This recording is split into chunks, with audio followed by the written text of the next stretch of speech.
La misión de ustedes no puede ser a distancia, sino desde la cercanía, la proximidad. No se olviden de cuál es el estilo de Dios. Proximidad, compasión y ternura.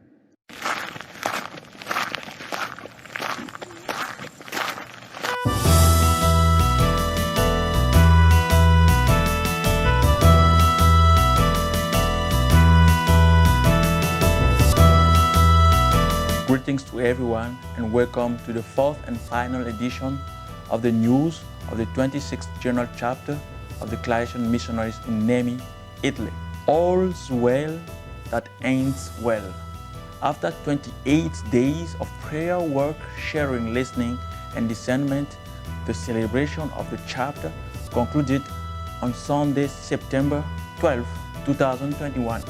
During the fourth and final week, the sixth day of work from Monday 6 to Saturday 11 of September had two main highlights: the transformation of dreams for the future of the congregation into concrete commitments, and the audience with the Pope. Make your life a dream and a dream a reality, said Antoine de Saint-Exupéry. The capitulars, since the third week, had committed themselves to making their dreams a reality by making concrete commitment for the next 6 years of the congregation. This process was led by the Synthesis Commission. Despite the weight of the work and the fatigue that was already evident, the capitulars designed, revised, corrected, and approved 39 commitments according to the 7 dreams they had for the congregation. The details of these commitments will be assigned in the final documents. At least, these commitments touch all sectors of the congregation. In parallel, the capitulars worked on one of the themes entrusted to the pre-capitular commissions, that is, the harmonization of the liturgical memory of our martyrs. They also shared on a solidarity initiative of the Bangalore province Mother's Mill and dialogue on important issues related to the period of the pandemic. This intense pace of work was interrupted on Thursday 9th of September with the audience with the Pope. Accompanied by the Cardinal Aquilino Bocos Merino, the audience began at 12 noon.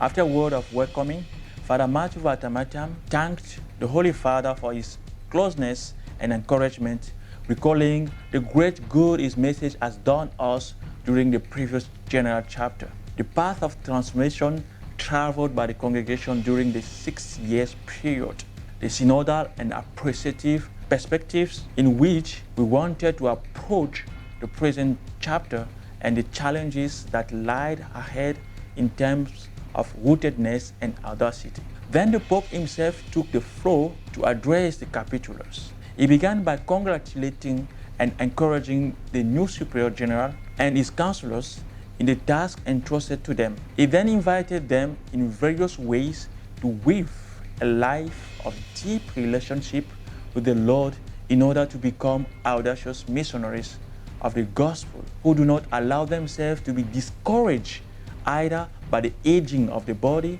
or of the soul. The Pope also alluded to the beginning of the definition of a missionary by Saint Anthony Mary Claret and quoted some part of our constitutions. In particular, he called them to allow themselves to be inflamed by divine love in order to inflame in the desire for God those who cross their path, thus being men of hope who, without being afraid of their frailty, make them see in themselves the strength that comes from above. Finally, he gave them a triad of advice for carrying out the missionary task in the manner of Jesus: closeness, compassion, and tenderness. In the same line, he concluded with a praise for good humor. Please do not lose your sense of humor. Laugh in community, make jokes. A sense of humor is a grace of joy, and joy is a dimension of holiness, he said. The Pope's dense words were followed by his cordial handshake.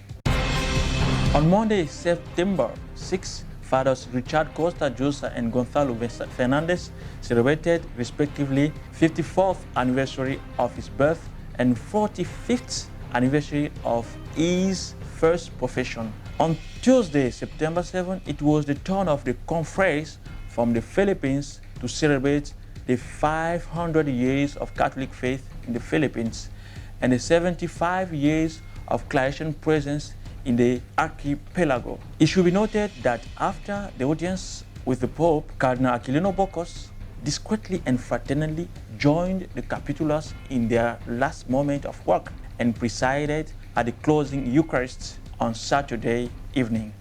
It was with sadness and hope that the Capitulars received the news on the last day of the chapter of the death of Father Len Brown of the province of United States, Canada. May he rest in peace. Thanks be to God, our Father, who has allowed us to celebrate a chapter with such joy and fraternity at a time of pandemic when so many are suffering and unable to travel. Thanks also to the general government of the congregation, which worked tirelessly to make the assembly possible and which, without any way diminishing security and prudence, gave priority to trust in the Lord. Thanks to the hundreds of people who, by their prayers, their participation in the pre-chapter conversations, and their work, made the assembly possible. A special mention must be made for all the non-capitular Claretians involved, from Father Paulson Beleanor to those who worked in translation, secretariat, logistics, communication, and also to Sister Jolanta, Superior General of the Claretian Missionary Sisters, who accompanied us in spite of her many tasks for the whole month. May the Lord guide us for the next 6 years. May His Spirit make us rooted and audacious missionaries.